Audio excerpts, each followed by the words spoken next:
সিমলাগড়, আর এই সিমলাগড় এলাকাতেই এই জিটি রোড রয়েছে। জিটি রোডের পাশেই বেশ কিছু ধানের ব্যবসাদার রয়েছে।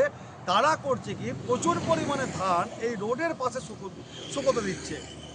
দেখা যাচ্ছে যে সমস্ত রোডের পাশে যে লরি পার্কিংয়ের জায়গা রয়েছে, সেই লরি পার্কিংয়ের জায়গাতেই এই ধানগুলো মূলত শুকোতে দেওয়া হচ্ছে। তাছাড়াও দেখা যাচ্ছে রোডের জিটি রোড যে যাচ্ছে, সেই জিটি রোডের পাশেই যেখানে সেখানে ট্র্যাক্টরের ট্রলি রেখে দেওয়া হচ্ছে এবং তার মধ্যে ধান রেখে দেওয়া হচ্ছে, যার জন্য যে কোনো মুহূর্তে ঘটে যেতে পারে কোনো দুর্ঘটনা।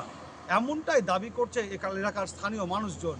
কিন্তু এখন প্রশ্ন হচ্ছে, এই যে জিটি রোড একটা ব্যস্ততম রাস্তা, এই জিটি রোডেতেই এই ধরনের ব্যবসাদাররা কিভাবে তাদের ধান রোদে শুকোচ্ছে?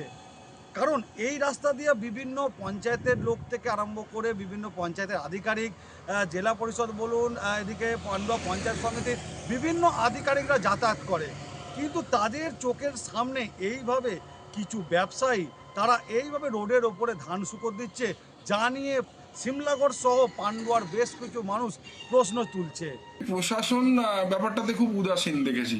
প্রশাসনের তরফ থেকে যদি একবার বলা হয় যে আপনার এতটা রাস্তা যদি না করে একটু সরু করে করেন, তাহলে রাস্তাটা অনেকটা ফাঁকা পাওয়া যেতে পারে। তো প্রশাসনের লোকেদেরকে সেরকম কোনোদিন কিছু বলতে আমি শুনি না।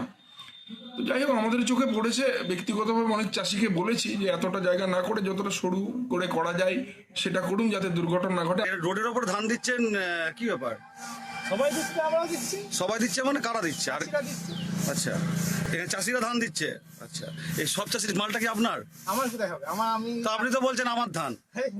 চাষিদের ধান, চাষিদের ধান, আমার ধান না। আচ্ছা, আপনি কি কাজে এসেছেন? এখন দেখার বিষয়, এই যে রোডের পাশে ধান শুকোতে দেওয়া, এই ধান কবে শুকোতে দেওয়া বন্ধ করা হয়? আমার শহর পান্ডুয়া থেকে সেলিমের সঙ্গে সুমন চক্রবর্তী, কলকাতা টিভি।